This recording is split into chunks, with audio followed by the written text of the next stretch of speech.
Hello, everybody. Welcome to Wine World TV, the best wine show anywhere. I'm your host, Mark Fusco. Now, before we get started, make sure you're smashing that like button and subscribing to the channel. Every like and subscription really helps build the channel. Even better, spread the word to your friends about the best wine show anywhere.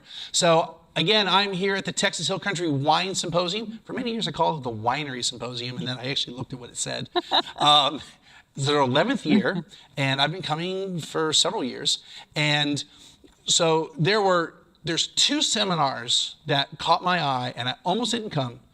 And this fine woman had a wonderful seminar yesterday, and this was one of the ones that I wanted to come to. And then today, Mr. James Tidwell, just because it's James Tidwell, he's a badass. I'm going to go to his. So who is this? Well, I have Amy Gross here, and she's got some really important stuff I think is also important, a trend that's been happening for quite a while. And let's just get into it, Amy. So who are you, and what do you do? And awesome. Let's talk about the subject. Yeah. Thank you so much for having me here today. I'm really glad to talk about what we're going to talk about. Yes. But this is my first time at the Texas Hill Country Wine Symposium, so I only know it as the Wine Symposium.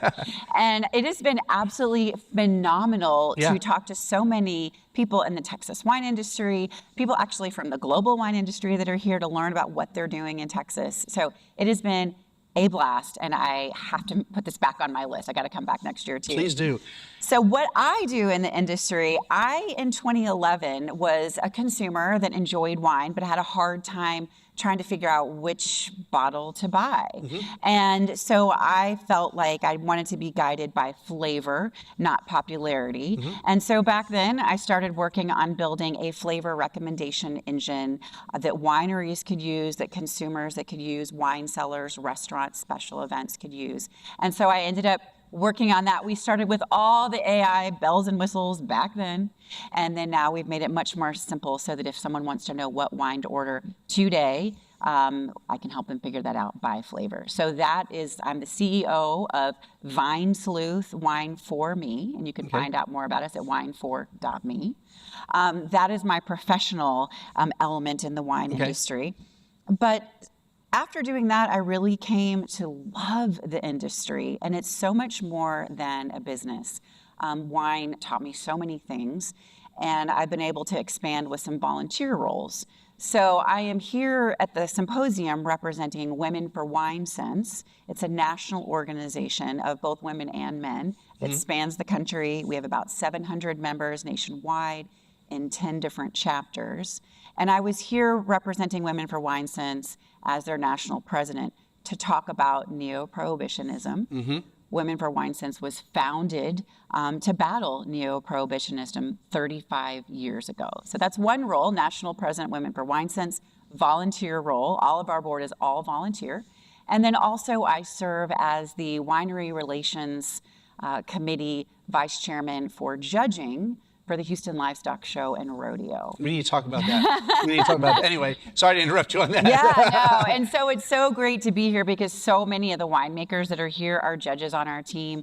The Houston Livestock Show and Rodeo is a fantastic wine competition, about 3,000 entries. We have about 125 judges, and it all goes to benefit the Houston Livestock Show and Rodeo, which has created and contributed more than $600 million in educational grants and scholarships since its inception. And also it's a great way for people to find new wines that they're going to love.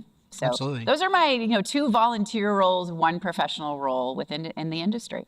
Cool. So I had heard a lot about these things, so now I know the person. I've met the person in person behind all that. So let's talk Neo-Prohibitionism. So obviously in the 1850s and through to like 1920 or 1919? No, 1919, right? I think so. Yeah. We had a growing global movement, but it was mostly here in Canada. Yeah. But there were other parts of the world that had this, Australia, I think New Zealand, where prohibition happened, okay? So people came to their senses and realized that alcohol isn't the demon. However, I know that some of the reasons why they did it, there were some very bad things and they wanted to eliminate that. But overall, we got rid of prohibitionism. But then we also have some other, and we're not going to talk about this stuff, but we have some other like 3-tier and all that other crap that came out of it. But so now we have another push for it, but it's basically the same people, right? It is. So it's really interesting. There was an organization created in the mid to late 1800s, the International Order of Good Templars. It was actually started in the U.S. in New York, and there was a group that determined that alcohol was evil, and that everybody should abstain. So this organization then worked towards doing things, led to prohibition. Then prohibition was repealed. The organization now has rebranded itself to be called Movendi International. And that's a recent rebrand that they've done, probably because the International Order of Good Templar sounds kind of funky. And Movendi is really trying to create a movement against alcohol globally. Now the organization is based in Stockholm, and they work in concert with small nonprofits and other NGOs globally. The thing about it is they're seeing that alcohol is the seed of economic challenges, political challenges, all sorts of things.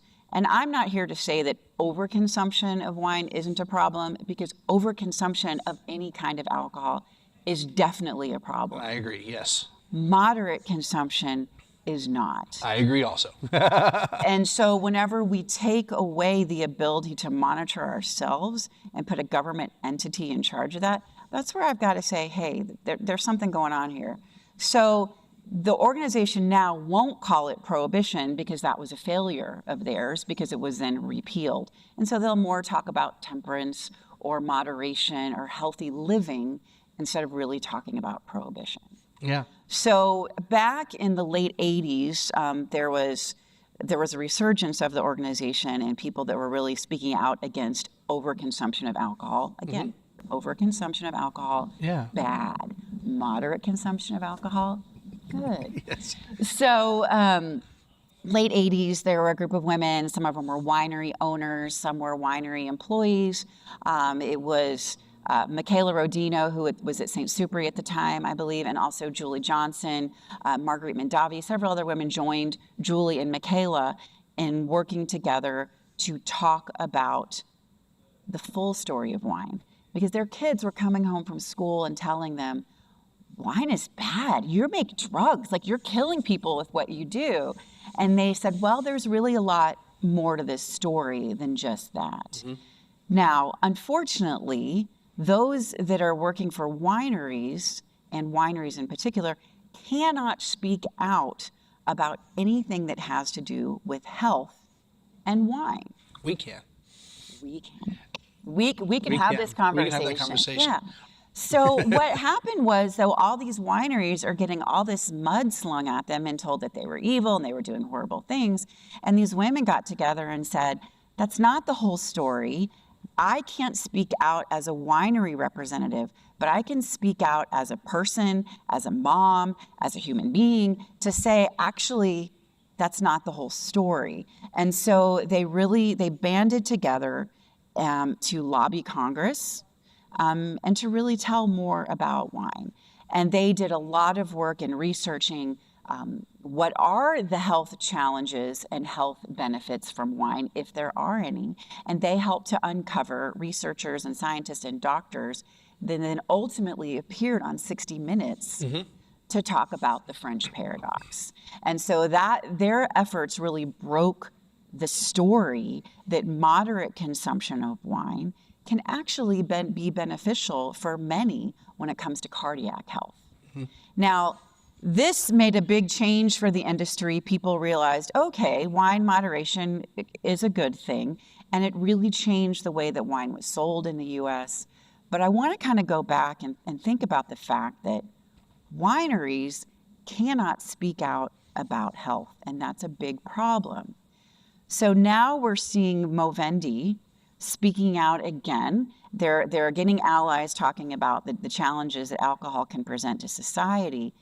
Again, overconsumption, absolutely. We've got problems with that.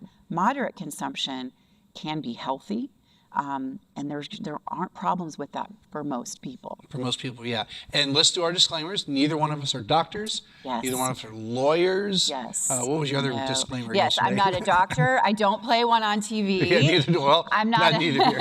I'm not a medical researcher, and I'm not an attorney. So anything that I'm sharing with you here, these are my personal thoughts and things that I've learned, and I feel like it's important as a human being for people to be able to have these conversations and talk about it. From your seminar yesterday, I think you're like me. When you do the research, you're not looking at junk websites. Yeah. I mean, you may look at them to see what the junk websites are saying. Absolutely. So you can counter them. So for me, this why it was just so interesting for me. Besides the fact that worldwide alcohol sales are, I don't want to say tanking, but they're dropping. Diminishing. And COVID, we talked before, like COVID was, everyone kind of had this, I can do what I want, It's like unsupervised drinking during the day, even if you were working from home. You just had to be sober for the Zoom call, I guess. So you were the opposite. Yeah. I wasn't. Yeah. I overconsumed. To me, COVID was a really great time to even take a bigger step back and really make sure if I'm going to have a glass of wine or 2 glasses, I want to make sure it's really good because I'm in my home and I can get that wine into my home from wherever in the world I want it to be. And it was a great wine discovery time for me because I think sometimes working in the industry, you're drinking what's put in front of you, which, don't get me wrong, I've had some really fantastic wines put in front of me. But while I was at home at COVID, I really had this opportunity to just really explore what I wanted to explore. Yeah. And I feel like that's part of what I think that moderate and appropriate drinking is. It's finding the wines that you really want to explore and enjoying them and learning about the winemaker and the region and the stories and all the things that come about from that. Yeah. To me, whenever I started working in wine by building, Wine for Me and our flavor recommendation engine, I thought, okay, I'm going to learn a little bit about art and science, and this is going to be fantastic. Oh my goodness, history has never been more exciting. Absolutely. You said that yesterday, and I was like nodding my head. In school, you're like, history. So, all right, so more for you. So my background, I'm a big science-focused person. I went to University of Texas for astronomy, not astrology, actual science. Yes. But halfway through, I switched to music. Okay. Fantastic.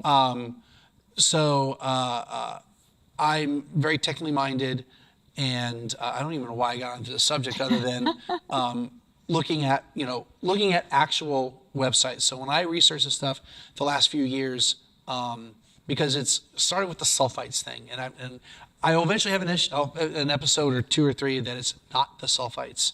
Matter of fact, we actually talked about wine headaches at the very end of Morning Qualias and quercetin, which I have like the scientific paper on my phone to show Akil ready because we talked about wine headaches. Yeah. Anyway, not to go down a rabbit hole, but I've accumulated lots and lots of websites. Most of them are things like, National Institutes of Health, actual science, studies where I can get the free copy of it. And maybe a lot of that chemistry is going over my head, but I'm at least getting the abstracts, looking at the summaries and finding out all these little different things about wine. So with all that, and then COVID, we had that excess of drinking. And now we now have people going, hey, maybe I did a little too much, and they want to scale it back. That doesn't mean you stop. Yeah, I think a reset is never a bad idea, right? It's never a bad idea to think a minute about what am I consuming, what am I putting into my body, how much exercise am I getting, all of these things. It's always a good idea to take a step back. The challenge is finding the good information, right? How do you find legitimate information? Because we do have people like Movendi that are releasing reports, and then they're quoting themselves, but with a different name, and then they're quoting that person with a different name. So it's growing in credibility because it's being quoted and quoted, but they're actually quoting themselves with in different ways. So that's a challenge. Also, I think that we can sit here and you and I can argue all day long about this study says that wine can be helpful. Well, this study says wine can be harmful. those things can coexist. Absolutely. Yes. And you can cherry pick data to make any point that you want to make. So what I think is most important is for everybody to really do the digging on their own. Talk to your doctor if you have concerns. Now, something to remember, doctors these days are just as busy as the rest of us. And so unfortunately, the good and the bad is that there's a lot of resources out there. And so they're just as pressed for time as we are. And often they're getting the same data that we're getting. So it's not just going in and having a quick conversation. If you're really curious, you need to have an in-depth conversation.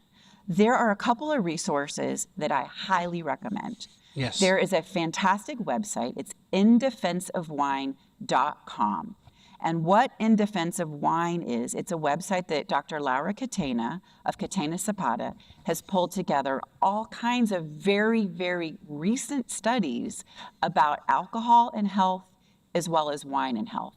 So what Dr. Catena has done in Defense of Wine is pulled together these studies. She's got a fantastic presentation. She's got a great delivery style. She's not going to bore you with the science. She's going to engage you with the facts. But here's why you should listen to her. She is a medical doctor. She's a physician in San Francisco, an ER physician, and she's also a fourth-generation vintner. She's a badass. I've yet to meet her. Yeah. She is she's a badass. Phenomenal, and I'm so excited because I will be in Mendoza in about 3 weeks, and I get to visit the winery there. But I've been able to interview her for Women for Wine Sense events, and she has a fantastic way of answering questions and really kind of saying, is there a tie between alcohol consumption and breast cancer? Yes, there is a tie, but you also have to determine what is that jump. Is it a jump? Is it a leap? Is it a step? Does it take you from 11.5% risk to 12%? And I think I want you to look up those numbers for yourselves. But is that jump worth it for you or not worth it for you? Can you take folate to diminish that risk completely? Studies say yes. So I look at the things of, is it possible that wine consumption might increase some health challenges for me? There is a chance. I'm saying there's a chance.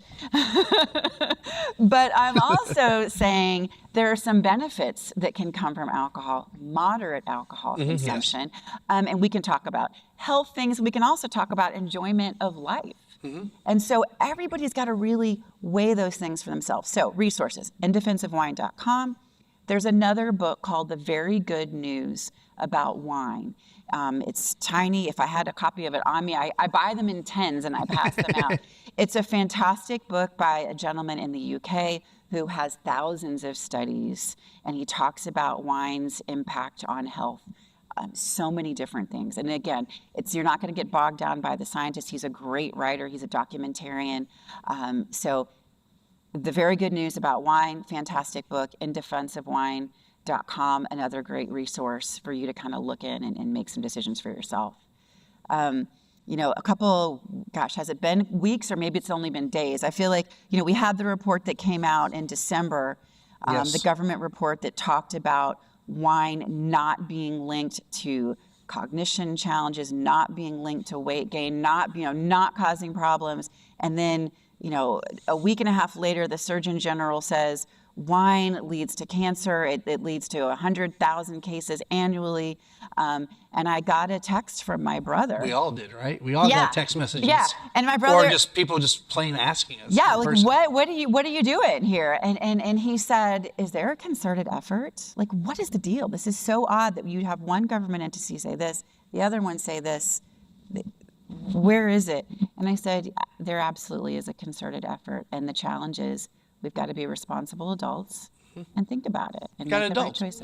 We had to do some adulting. Yeah, I know, right? It's so hard. And then yesterday, we had, who was it? It was the other competing study, right? There were two studies that were one was not supposed to be funded by the government, and that was one that came out yesterday. The one that was funded by the government, the one that helps establish our recommended daily allowances things, that was the one that said, no, alcohol's fine, just be moderate, and like they didn't they didn't ask to change anything, if I remember correctly, right? Keep it the same, 1 to 2 portion, 1 to 2 glasses of wine, depending on if you're a male or female, you know, and however much beer and spirits and all that. But then last night, and then this morning, I love the name of these people, the U.S. Alcohol Policy Alliance. They sound legit, right? That's very They sound Sounds like, you know, legit. I didn't delve too deep because it was this morning I was looking at. I bet you Movendi International. I bet you they're behind them. Because I went to their website, and they're all people who are, they don't drink. Right. Or almost, no, I looked at a lot of the people on their About Me, and the like 4 or 5 of them, I looked, and almost all of them they don't drink. And that's fine. Right. That's fine. And some of them, you know, had bad experiences, you know, with maybe drunk driving and all that. And, you know, we all know people within our industry that have gone overconsumed for too long, and they just can't consume alcohol. And that's fine. I'm not here to demonize anyone who says alcohol is bad for me, or I can't handle it, or I just choose not to because I just don't think it's something that I need to have. Yeah, it's, to me, moderation is the key, but for some people, they can't moderate, right? And there is a very small part of the population that any bit of alcohol is going to cause big problems in their life. And so I think that those are the people that need to abstain. But that doesn't mean that we need to have legislation to cause everybody to abstain. Or it doesn't mean that we need to make guidelines that are blankets for everybody. You know, we can point fingers back and forth on what the studies are finding, but what it really comes down to is what's right for you. Because those studies, they're on different bodies, right? All of our body. People say, well, it's this amount of wine for women and this is for men. And people assume that means because of the stature or weight. And it's not weight. It's the ways that we process alcohol differently. So there's more to it than that. People might say, you know, some people, a small amount is a problem. Some people may not be able to regulate themselves, and small becomes too much. So yes, wine can lead to car accidents, deaths, big problems, big challenges. But I feel like we as wine consumers, and also those in the industry, need to be able to talk about the enjoyment of wine and treat everybody as adults that can make the right choices for themselves and not legislate what everybody should be doing. Warning labels could be helpful, but the problem is, again, they're not really all that clear, and the studies really aren't all that inclusive. So I know that whenever I rent a car in California, I always have to say, yes, I accept the cancer risk of driving in the state of California. And it keeps me still renting the car. But whenever I get on an airplane, I don't have to talk about the risk of, you know, of flying or sitting next to somebody who's not very nice. There's that risk too. Well, and there's a kind of a slight parallel with the warning labels on cigarettes. I mean, okay, cigarettes have been established that they are bad for you. Tobacco is a huge problem. I mean, and whenever I feel like these guys are equating alcohol to tobacco. They're equating alcohol to tobacco, and the number of deaths that have been attributed to tobacco are exponentially higher than those that have been attributed to alcohol, even when you factor in driving accidents and those sorts of things that come from it. So you really can't put the two together. Now, what's happening, though, is we've got a lot of people that were on the anti-tobacco campaign, and they're really employing a lot of those strategies that were employed for that for alcohol. Even though I work in wine, I took a step back about 1.5 years ago when I started to see the stories, and there was an article that said, you know, is alcohol the new cigarette? And I thought, you know, I don't want to be on the wrong side of history. Yes. Neither for my health. I have 3 children. I don't want to be on the wrong side for them. I don't want to be helping somebody find a glass of wine that leads to a bigger problem. And so I really stopped and I researched everything that I could to try to figure out what's really going on. And that's why this is such an important thing to me, because I feel like more people need to know it. And what I found is tobacco and alcohol, 2 very, very different things, However, the campaign that's being waged is using that emotional pull in the tie, because anytime you hear cancer, you're scared. Exactly, yeah. We all have family members or friends that have been horribly impacted by cancer. Absolutely, yes. And do I want to join that list with more friends and family or myself? Of course not. But I also want to be able to make the right choices for myself. So I really kind of took a step back, much like the anti-tobacco campaign. The anti-alcohol campaign is turned into demonizing alcohol, demonizing wine. So as much as we've got all these health stories coming back, what they're really working to do is make alcohol look bad, feel bad, so that we start thinking, oh, that person enjoys wine. Oh, I don't know about that. They're making some bad moral and ethical decisions, and I don't like that person. So it's really turned into an emotional campaign using those hot buttons to get everybody upset and concerned. Yeah. And I think that it's a pretty sad thing whenever we're manipulating people's emotions to try to change laws and that sort of thing. Absolutely. I mean, there's been a rise in the last couple years, I think, of this Neo-Prohibitionism. And so I already alluded to that, alcohol sales, wine sales specifically, but alcohol sales are going down. And this is definitely one of the reasons. Now, there are people that are just, regardless of Movendi and this Neo-Prohibitionism, they felt that they overconsumed during COVID. They want to be healthier. Right. There's the rise of the non-alcohol line of products. Beer, they've nailed it. I have enjoyed several non-alcoholic beers. And to me, it's a great option if I want to have the feeling of having a beer, but I don't want to crush a six-pack. And here's the funny part, and I've noticed when I do an NA beer, I only drink one of them. It satisfies the craving, and then I'm like, okay, I'm done. Interesting. Yeah. Now, I also will have, the other day I had, a whiskey on the rocks, and then I had, a non-alcoholic beverage after that. Right. So it's something to me, it's just another beverage to have. It's not necessarily to eliminate it. The NA spirit side, the spirits taste pretty good. They're teas, but the RTDs, the ready to drinks, those pre-made cocktails, they're usually fantastic.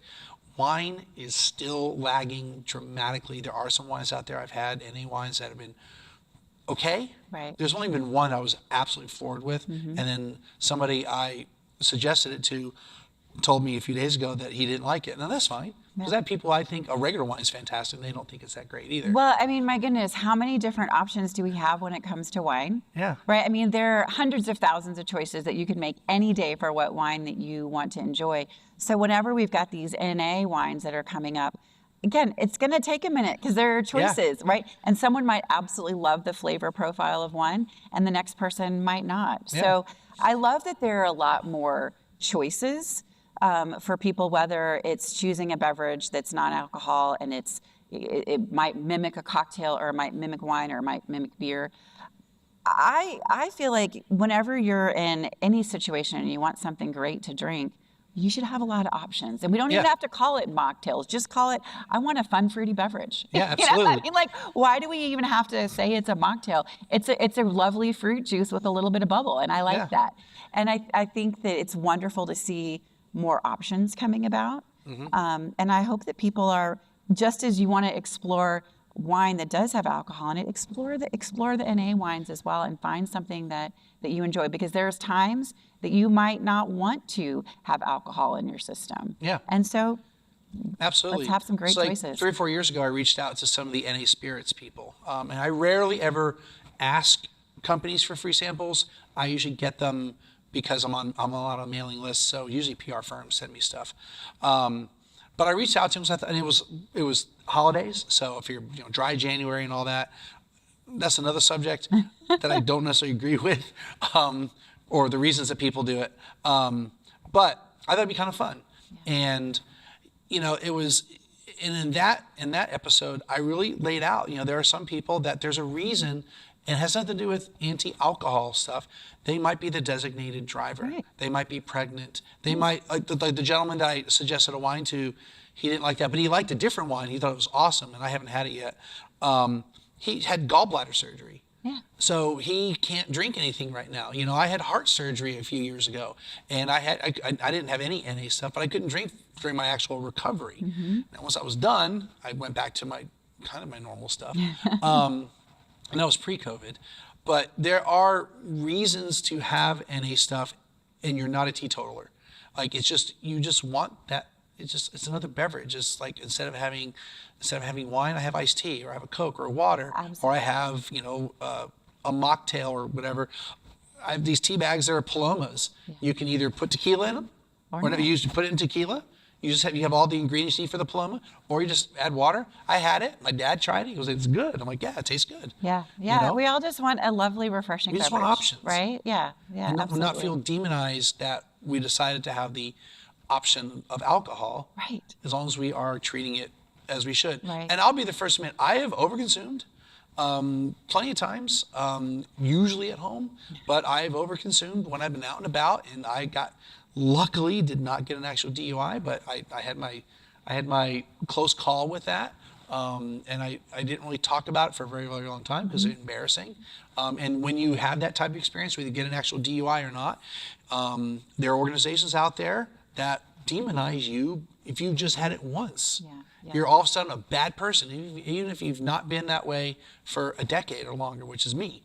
I don't advertise this because I don't want to have that stigma necessarily, but also to be perfectly honest and true, but I appreciate you sharing that. I Yeah. think it's important for people to hear that people make mistakes, and when you make mistakes, you're not a bad person. No. It's what you do after the mistake. Absolutely. So I learned in the restaurant industry. Oh, by the way, I don't talk about who I work for currently, but prior employers, no problem. Okay. I used to work in restaurants. So in the restaurant industry, what brings people back into the restaurant? It's not the food. The food gets them there. It's the service. Yeah. Now, when something happens bad, you have two options. You can handle it wonderfully, and they will remember that, and they will come back, and they will tell like two friends. Yeah. That Mark or Amy, like, I had a bad experience, but they turned it around for me. And they'll tell like a couple of friends. But if they have a bad experience and you drop the ball as a manager or even as an hourly employee, but if you're the manager and you're supposed to fix it and you just kind of like, whatever, they're going to tell 10, 20 people. Absolutely. Okay? So when you make a mistake, own up to it. Don't necessarily point the blame to others. I'm not saying that you can't include that it wasn't just you, that there was a process involved, but don't blame everybody but yourself. You're a part of it. But come up with the solution. This is like anything. You have a problem at work, okay, fine, you point out the problem. What's the solution? Because if you don't have the solution part of the problem, that's a very overused phrase, but it's true. If you come up with solutions and you can fix the mistakes, people will remember that you fixed a mistake and how you proceed afterwards. Have I been a saint since that time? No.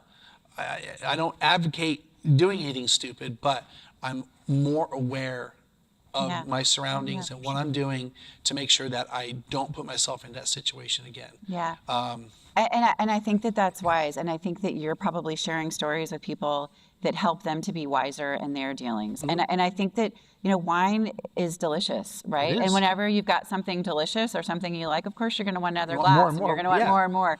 And so you do need to kind of say, okay, I'm going to have 2 glasses, or I'm going to have 1 glass, and I'm going to have a glass that I really enjoy, right? And I think whenever you go into the consumption of wine that way, you're going to have a better experience.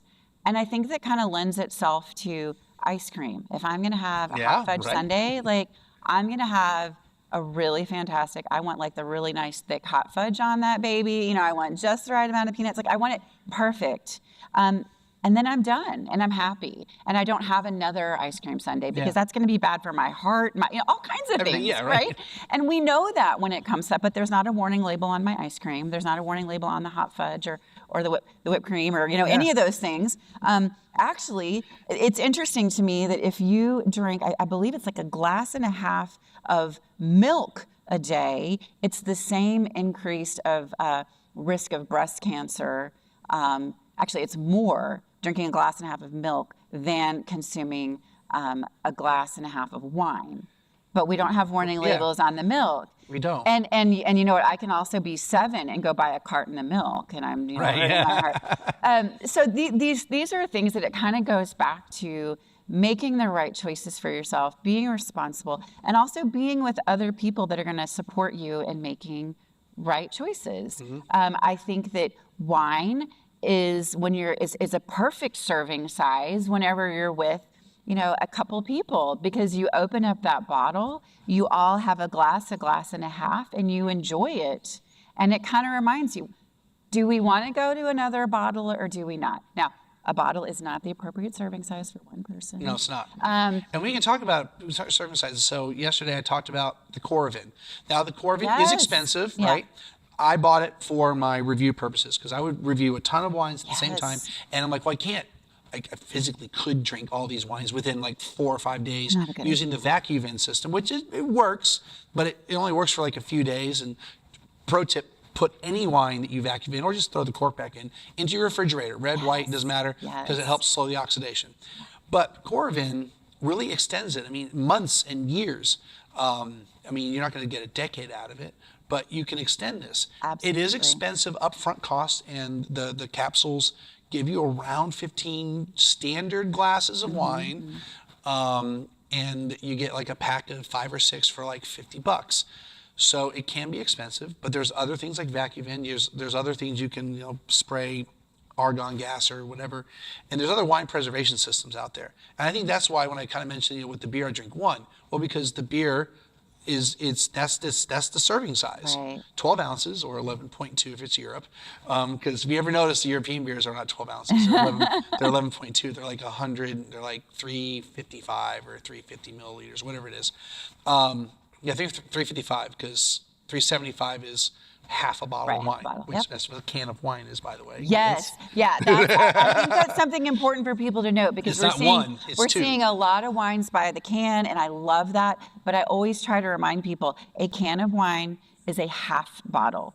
So don't, whenever you've got something in your hand and you're thinking of what you're consuming, or if you're a Diet Coke drinker, right, and you're like flying through. I'm not a Diet Coke drinker. My husband is like Diet Coke addicted. So he'll like fly through. And I have to remind people, a can of wine is a half a bottle. So it's keep that in mind. Slightly more than 2 standard servings of wine. So though your restaurant might pour 6 ounces, so it's 2 glasses. And that's the other thing, like serving sizes vary. Like you've got one restaurant that's pouring here, one here. I've had people say, well, this restaurant poured mine all the way to the top, and this one only did halfway. And I'm saying, well, actually the ones that pour it halfway are giving you a better experience because you have all the aromas in the glass coming through. But that's a whole, another thing. But I think that like wine is such a fantastic beverage. It's delicious. It teaches us about history and culture. And every time I open a bottle, I'm taken back to that region and stories from that place. It's this perfect serving size to invite another couple or a group of friends together and enjoy together. Like wine speaks to social enjoyment. It does. And I feel like we could all use a little more social enjoyment. Absolutely. And I've been using throwing shade for a while. Not throw shade at beer and spirits, but they don't evoke the same, not to most people. No, I mean, agree. You're aficionados, you're beer nerds, you're beer snobs, honestly, who think if, that came from a cooler and went to room temperature, it destroys the beer. I'm like, you have no idea what you're talking about. Another rabbit hole. And the spirits people, like, the people who are like truly into like high-end spirits, they might be able to like, well, I visited this distillery or whatever and all that. But most people, wine is a different thing. It's not that you visited the winery necessarily, but wine is more of a beverage that is used in celebrations and good times, For centuries. Millennia. Let's I mean, the oldest known wineries in Armenia from like 6,000 years ago. So crazy. We have evidence, I think, of 7,000 or 8,000 years of wine in China. I don't know if it was grape wine or rice wine. I think it was more rice wine. But I mean, we have it throughout history, and nowhere was there a warning label during this time, right? Nowhere did they, and I'm not saying that they knew everything, and I mean, we definitely know way more than they do about science and health and all that, but nowhere was this viewed necessarily as bad as long as you didn't overconsume. I bring this up over several times, the symposium of ancient Greece. Now, they watered down their wine, so they were drinking probably like 5%ers or whatever, but they also added honey and other things because the wine probably was oxidized and probably tastes like crap. They needed to do it, but the idea for them was he wanted to engage in intellectual conversation. Wine helps loosen lips, but just enough that you can have good conversation and not like piss each other off and have a brawl. Okay, because the Greeks in Athens, they did that. But if you're the other Greeks outside anywhere else, they didn't water down their wine, so they thought they were barbarians. They thought they were uncultured and uncouth because they drank full strength wine. But the idea is that wine has been used for so long, for so many things and celebrations. And when you go to that wedding, you go to that party, and there was some wine there, and then you come to my shop or you come to my restaurant and go, I had this awesome wine. You have it? Yes. And I give it to you, and they go, oh, it's not as good as I remember. That's because the experience was what made the wine was secondary, okay? As much as we are wine advocates, wine isn't always the primary. Right. Well, and I think, there are some wines that are going to be the primary, and there are some wines that are going to be the secondary. I often say different wines for different times. I like that, yeah. Because sometimes you're looking to have that experience that's really about the flavor and the intensity of the wine. And sometimes it's about the conversation or the setting that you're in, and wine is a part of that. Yes. And of course you want something delicious then too. Yeah, absolutely. Amy, I think, well, we're going a little long, but that's okay. She can keep talking if she likes. This is the point of the interview that I'm like, is there anything, I think we've kind of covered everything, but if there's anything else you need that we didn't touch upon that you want to talk about, we can definitely do that. Thank you so much for having me here to talk about this. I think that it's important that people are aware of what's going on. I think that it's important for people to understand that, yes, there is an undercurrent that's pushing for as much abolition of alcohol that we can stand. I think it's important for people to advocate for themselves, to ask questions, talk to your doctors if you have concerns, and also know, though, that it needs to be a conversation with them about your health. I have just really enjoyed volunteering with Women for WineSense. We have chapters all across the country. We have 9 in-person chapters as well as a national organization. If you want to learn more about wine, it's a great way to do it. Our members are both wine professionals and aficionados, and they're both women and men. So I just want to encourage anybody who wants to learn more or that wants to stand up for the industry with us to look up womenforwinesense.org, find out more about us, join us. Thank you for the opportunity to talk about this. I really appreciate it. So I will have links to everything in the description below. I'll ask Amy to send me anything that she wants to be. I mean, I don't care if it's like 50, 100 links. I will also supplement my own research that's relevant to this conversation. I'm not going to give you everything.